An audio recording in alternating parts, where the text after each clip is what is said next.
Welcome to another instalment of Property Week, the week that was with locations, estate agents in Gladstone. I'm Alicia Williams, Director and Property Specialist of our amazing team. And part of that amazing team joining me today, we've got Jamie, Tanya, Zackary in Leasing, and also Jenny and Angie. So plenty happening in this last week. It's definitely been by far the busiest week that we've had in a month. And I would refer to that as something we call the catch-up effect. So laugh if you will, but I think it's pretty catchy and it has a lot of meaning.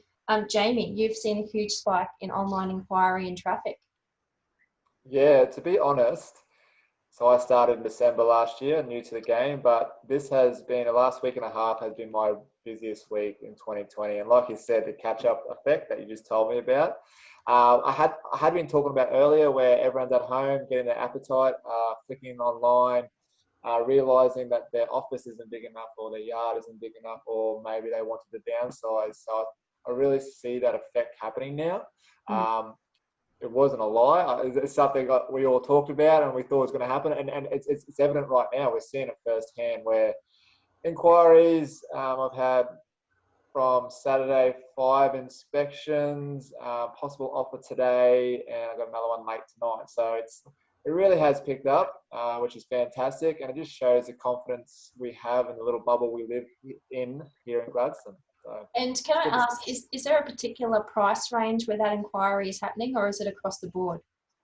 It's totally honest, yeah, between your 250, 350. I've got a couple of first home buyers that started showing on the lower end of the market, and then I realised, no, we want to pay more.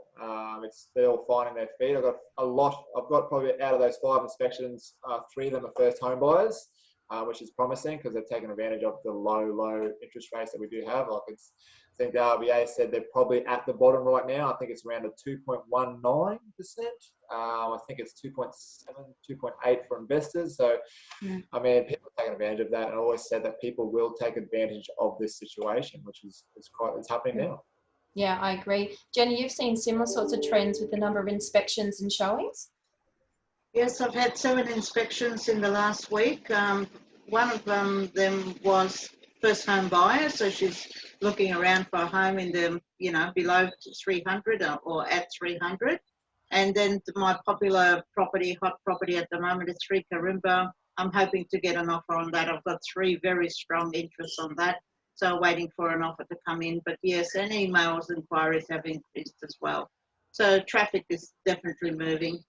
Yeah, I think so. And just news overnight, New South Wales are looking at changing the ban on open homes, so opening that back up with some restrictions. Tanya, what are your thoughts on that space?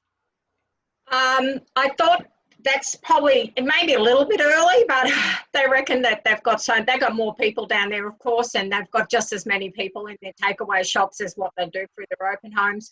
And in Queensland here, we've been doing our virtual tours and we've been very busy with inspections and so forth. But I would me personally, I'd like to see us get through May a little bit maybe and sort of look at it in June when we're starting to get that colder weather now and things like that.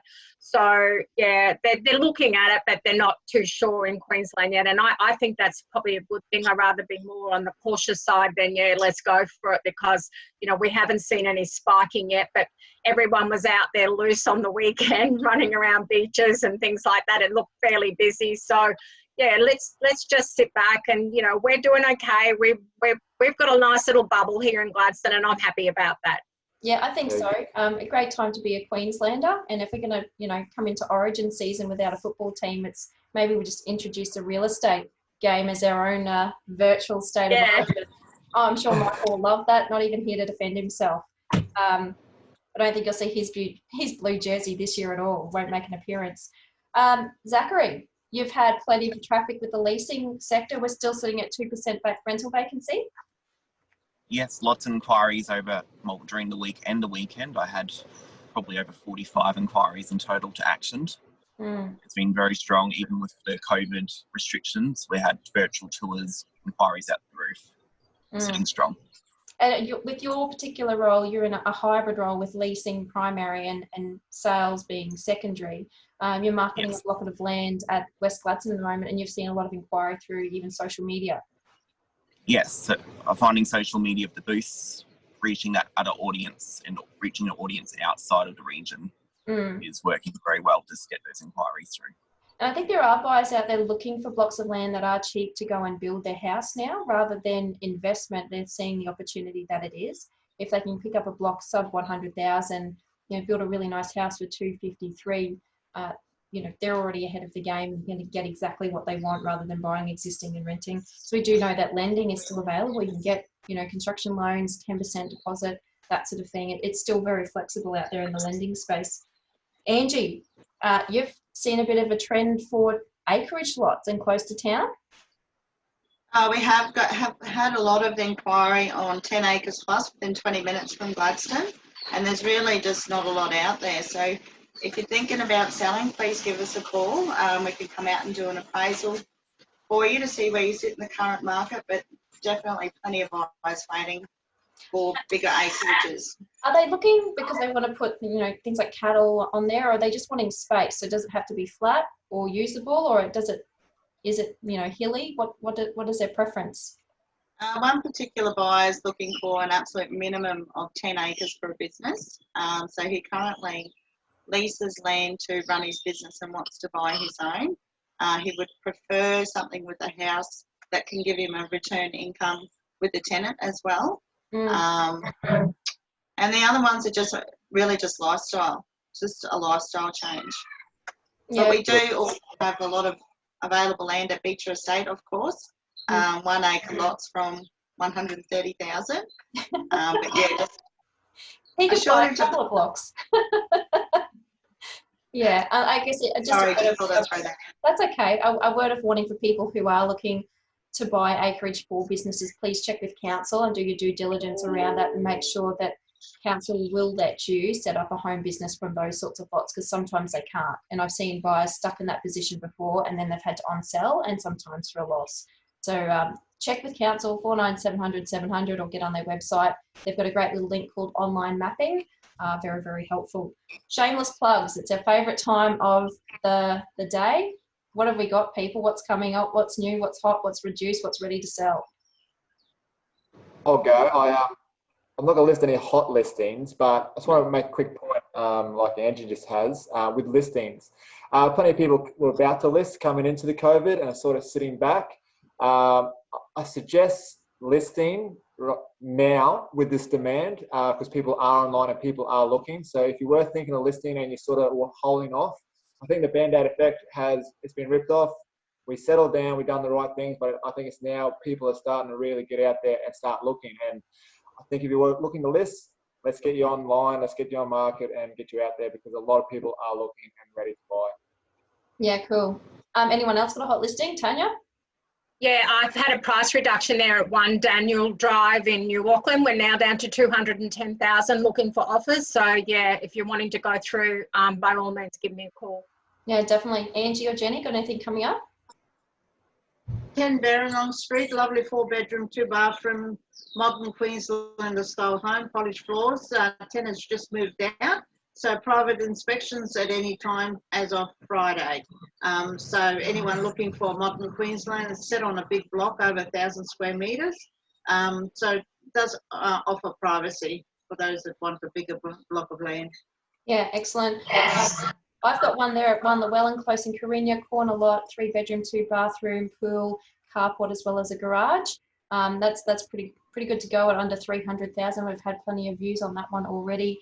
The one thing that I will add on to what Jamie said about people coming to market, we know that the market is what it is now. You know what prices are, we know how buyers are behaving, we know how sellers are behaving. So if you are looking at selling, you know what your why is, come to market or have that conversation. And last but not least is commission cutting. You'll see an article that I'll publish next week in the Observer on behalf of the REIQ. We are seeing agents come to market and they're cutting their commission. I would say to you, what else are they cutting? If they're very, very quick to cut or discount their commission because they want to win your business, is it because they want to get you the best possible price? Or is it because they want to quickly sell the listing, get in, get out and move on? When you are investing in an agent, it should be a return on investment for your property. It's not an expense. An expensive agent is one that does discount, that gets in, that gets out. if they're negotiating for you and they're discounting on commission when you ask them, how quickly are they going to discount that price when they're working for the buyer or if they are working actually for you? So those are the sorts of things that we do need to consider. If you've got any questions about coming to market and what a really good, experienced, qualified agent will do in that space, get in touch with our friendly team. Any final words? The agent I was saying is you pay for what you get. Yeah, I think so. And look, it's not to say that those agents don't have a place in the market. Like, we all know that different people do different jobs. But if you're looking for an agent that has a relationship focus and a client-centric focus that works as a team, you can see a team that actually does work cohesively as a team here, and that's not all of us, then you will get, 5 agents for the price of 1, and you get people who have systems and procedures. They invest in the digital technology to make sure that your property is sitting ahead of the curve.